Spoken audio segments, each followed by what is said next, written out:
patient recruitment, patient engagement, enrollment, all the things that we do and how we've expanded really are the result of you. And Leslie not only helped to develop and birth and nurture our practice and help us with leadership. 30 years ago, I had recently left Chicago Center for Clinical Research. When I was there, I had, as you know, set up the whole patient recruitment, whole idea of patient recruitment. And CCCR, as we called it, was one of the largest standalone clinical trials units in the country. When I had started there, we were just recruiting out of the practice, but I'd started this whole idea of outreach using PR, advertising, direct-to-consumer advertising, and we built up a nice little patient recruitment. I started out as the client, and I was the client for 8 years. And at the beginning of that time, that was our first baby steps. I was always trying to push more activity Blue Chip's way. And a lot of times management at the old company, my old company, would want to, well, let's try different media buyers. Let's try different people. Yeah. I can be very stubborn. I would dig my heels in my quiet way. I never let it get that far. Yeah. I never wanted to go anyplace else because I knew what I had here. Yeah. I knew what a great partnership we had. And so by the end of that 8 years with them, we had definitely expanded the relationship and the opportunities, and you helped us with Salix. That was our first one. That's right.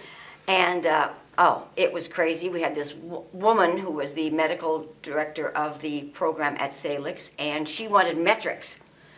And we didn't have any metrics yet, but by darn, Stanton found us some metrics, and we were on our way. Yes. It was so fun. We love the idea of, the promise of not only what that opportunity was, but hopefully what it would beget, and how we could grow and have a bigger impact in multiple markets. And we had fax machines, and calling, media in LA and this, and we have all this stuff. And I remember everything spread on the floor. It's Friday night, Labor Day, and I really don't quite know what I'm doing, but we're putting it together and trying to fashion a proposal, trying to come up with metrics, and got it in. And I don't think we actually got approval on the first one, but it didn't matter. It did at the time probably, but it didn't matter because it was... It set the stage.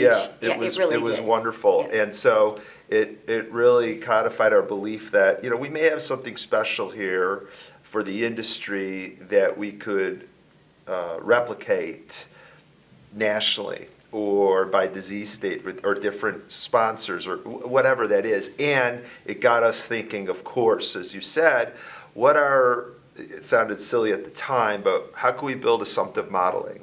How could we figure out what the cost is for a patient to randomize, or at least to get them to pick up the phone. And I don't know if we quite knew what we were doing, but we ultimately got there, and you were the catalyst for all of it. So I remember it very fondly. And when you're starting anything, it's so exciting, and the mistakes are probably funnier and more memorable than the victories. And it was terrific.